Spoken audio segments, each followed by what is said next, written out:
and you don't use a politician's filter. Lo que siempre quiso decir Rubén Aguilar. Jamás lo dije, pero me hubiera encantado decirlo. Yo no les dije nada, amor y paz. Lo que quiso decir. I am not going to pay. Con Rubén Aguilar. Oye, ayer me acordé, hay un programa muy interesante ayer por la noche, organizado por la periodista Denise Merker, también por Joaquín López Dóriga y por Carlos Doré de Mola, en donde, juntaron a 4 especialistas, se llamó México en la encrucijada, especialistas y también ex voceros de la presidencia. Y polemistas. Estuvo Jorge Castañeda, estuvo Enrique Krause, estuvo Héctor Aguilar Camín, estuvo también, ¿quién más estuvo por ahí? Evidentemente Rubén Aguilar, pero falta... En la mesa nada más estaban ellos. En la mesa nada más estaban ellos 7. Ellos 7. Sí, ellos 7. Y se sumaron muchas voces. Sumaron muchas voces. Lo mejor del día fue cuando habló Vicente Fox y le preguntaron a Rubén Aguilar, ¿y qué quiso decir con eso? Y dijo Rubén Aguilar, no, a mí no me metan. Él ya habló. Pero se dijeron cosas muy interesantes en la mesa. Rubén Aguilar, bienvenido y muchas gracias por estar por acá. Buenos días a la audiencia, Gaby, Javier. Bueno, yo sintetizaría la reunión de ayer, la discusión de ayer, en estos 4 puntos. Se dijeron muchas cosas, pero estos 4 puntos que me parece relevante. Uno, de verdad se caracterizó el momento de la relación como de guerra, ¿no? Y una guerra que inicia Trump. De la relación México-Estados Unidos es una guerra mediático, político-mediático, no va a haber armas, etcétera, pero es guerra, y en razón de eso el gobierno, la sociedad mexicana y el gobierno, pues debe actuar en la condición de que estamos en una guerra y no imaginar otras cosas. No es una pesadilla Trump, es una realidad, es el presidente de los Estados Unidos. 2, pues se habló y había consenso también en decir, pues necesitamos unidad nacional, manifestar como fuerza que este país está unido, que puede enfrentar esa guerra contra el señor Trump. Y lo que no quedaba claro, y así lo veíamos, es quién encabeza ese proceso de promoción de la unidad, etcétera, con un presidente muy mal valorado, con unos partidos muy mal valorados, con bajísimos niveles de aceptación. Pues no pareciera ser que no es el camino y que eso tendría que ser la sociedad civil en particular. Pero ¿quién? A mí se me ocurría, yo dije ahí, que a lo mejor era una labor que puede hacer la Iglesia Católica, que junto con el gobierno debe ser la institución más presente. La Iglesia presente junto con el ejército, con el gobierno. La Iglesia junto con el ejército son las instituciones que más nivel de aceptación tiene en términos de la sociedad, pero como presencia en el territorio, pues el gobierno y la Iglesia están en la profundidad ahí, y a lo mejor si la conferencia episcopal, a petición del propio gobierno, por su cuenta decidiera tomar el liderazgo, es decir, pienso que podría ser algo interesante. Tercer elemento que se proponía también, es que no queda muy claro cuál es la estrategia del gobierno en el marco de la guerra. Por ejemplo, si hubiera habido una estrategia, pienso que ante la sorpresa, no debía haber sido sorpresa de haber llevado de porra a la firma del muro al canciller mexicano y al secretario de Economía, deberían de haberse salido ahí, en ese momento, y agarrar el avión de regreso. Se quedaron ahí, avalaron con su presencia esa tontería, pero revela que no hay una estrategia. ¿Cuál es la estrategia? Y cuarto, que también estábamos de acuerdo, es, este personaje se va a desgastar. Al interior de los propios Estados Unidos va a ser cuestionado cada vez más. Ayer volvió Spicer, el portavoz, el propio presidente, a mentir que era un acuerdo entre los dos mandatarios el que no se hiciera la reunión. Mienten todo el día, se va a ir cayendo, confrontados contra la prensa, etcétera. Y entonces que México debería de resistir en lógica de guerra, pues un año, mientras este señor se desbarata al interior de los propios Estados Unidos.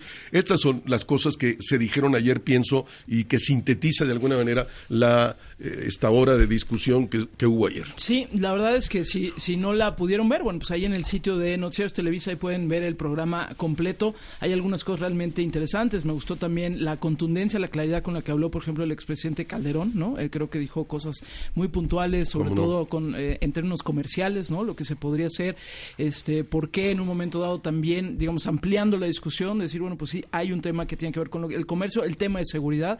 Decía, Estados Unidos necesita a México, pero tenemos que hacerle sentir a Estados Unidos que nos necesitan, por eso también muy claro y contundente. Pero es que, mira, ahorita veo, por ejemplo, La Jornada, dice, abierta guerra comercial de Trump a México. La palabra guerra entre México y Estados Unidos es una palabra muy dura, Rubén. Es muy dura, y un historiador como Enrique Krause ayer comentó, era su visión, estaban dos historiadores, Héctor Aguilar, Enrique, y los dos ponían fechas distintas para Enrique Krause decía, pues esto es la peor crisis desde hace 160 años en la relación. Héctor decía, bueno, esta es la peor crisis desde la expropiación petrolera. El hecho es que yo creo, Gaby y Javier, que sí estamos en una condición de guerra. No, insisto, no con armas, no, guerra de armas, pero una guerra político-mediática con un tipo que quiere obligarnos a ceder, que no entiende más que él ganar, que no juega la lógica moderna de las negociaciones, de ganar, sino quiere vernos de rodillas frente a él, y en ese sentido sí estamos en el esquema de una guerra, y también no al lugar a la debilidad de México, no al lugar hay que ser todo eso que se dice, y que la dignidad, etcétera, no, hay que ser muy prácticos y muy fuertes en no estar aceptando el chantaje, no vivir del susto, porque este tipo vaya a decir, y en ese sentido hay que mantener una posición de fuerza. En una negociación, ser débil te derrota de entrada. México tiene que tener una posición de fuerza, y un país pequeño como México, en lógica de David Goliat, tiene que tomar posiciones muy duras, no imbéciles, muy inteligentes, pero la debilidad no construye en este caso.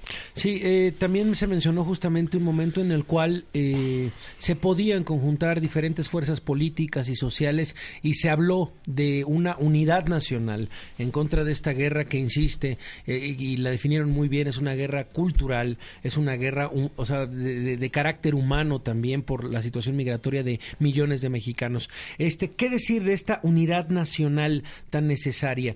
Sí sería interesante, Rubén, no dejar ir esta idea, ¿no? Yo pienso que eso abre un nuevo escenario, definitivamente. Probablemente en este momento, no sé si en los últimos 20 años, 25, no sé, no había tanto consenso de la ciudadanía de que México debe de enfrentarse a los Estados Unidos, que no debe de dejarse, que deberíamos de manifestar un frente unido. Yo eso pienso que está conquistado, es una derivada de este proceso tan agresivo de Donald Trump. Lo que no está muy claro o nada claro es quién se pone al frente de decir, señores, construigamos este movimiento, vamos a la calle, demostremos que, como pasó en la Marcha Blanca, ¿se acuerdan? Aquella contra la violencia de 700,000 gentes, que fue la sociedad civil la que hizo.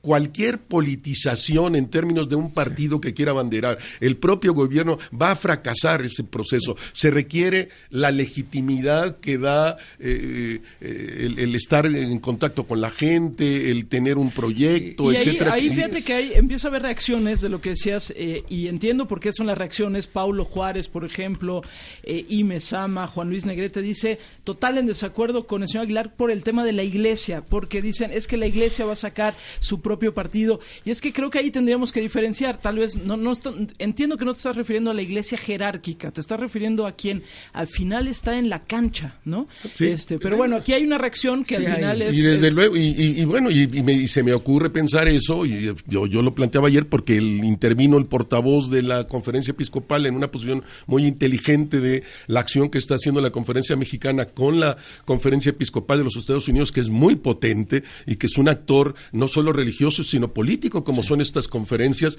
Y bueno, en México el 80% se sigue diciendo católico, es una institución bien valorada, pero es una propuesta, puede haber otras muchas y mejores. El punto es que muy pronto, Javier, se tiene que encontrar quién liderea este proceso, porque si no se va a quedar solo en buena intención y no va a servir de nada más que de la buena intención. Mira, algo que sucedió ayer, que también muy importante, es el tema de la opinión pública en Estados Unidos. Lo decía ayer muy bien Enrique Krause, que decía, no solo tenemos que escribir en el New York Times, no solo tenemos que escribir en el Washington Post, esos ya nos leen. O sea, esos ya nos buscan. O sea, tenemos que llegar al lector del USA Today, al lector de esos diarios locales. De los diarios locales, de las estaciones de radio locales, que es muy importante en los Estados Unidos, los medios locales, cada ciudad tiene su periódico, su radio, eso es lo que tenemos. Llegar a la opinión pública, porque eso es lo que le interesa a Trump. O sea, eso es lo que le interesa, que la gente, que los medios se hable. Es un tema importante. Aquí ya nos está diciendo Gabriel Argenis, dice, promover una narrativa de guerra tiene más de malo que de bueno. No hay un mejor modo de explicar la situación. No estamos promoviendo la narrativa de guerra, es la realidad. Hay una confrontación, ¿no? Y hay una confrontación que pues, le tenemos que poner un nombre, ¿no? Y una confrontación que viene de allá para acá. No es que el gobierno de México haya abierto fuego, es que Donald Trump abre fuego sobre México, afirmando esta idiotez del muro, que no sé qué diablos va a hacer, sin otras 5 bardas más sobre la barda que ya existe, porque él descalifica a México, etcétera, etcétera. Y si no la entendemos, ya sé que es fuerte, y ayer éramos conscientes de lo que se estaba diciendo, pero si no la metemos en ese marco, no vamos a entender qué está sucediendo y no vamos a hacer lo correcto. Bueno, pues ahí está, guerra, proceso, unidad, estrategia del gobierno. ¿Cuál es la estrategia del gobierno? Y bueno, pues Trump se va a desgastar, nada más que se va a tardar en desgastarse, pues entonces nosotros tenemos que estar también muy claros. Resistir. Así es. Gracias, Rubén Aguilar. No, gracias a ustedes, buen día. Buen día, vamos a un corte y volvemos.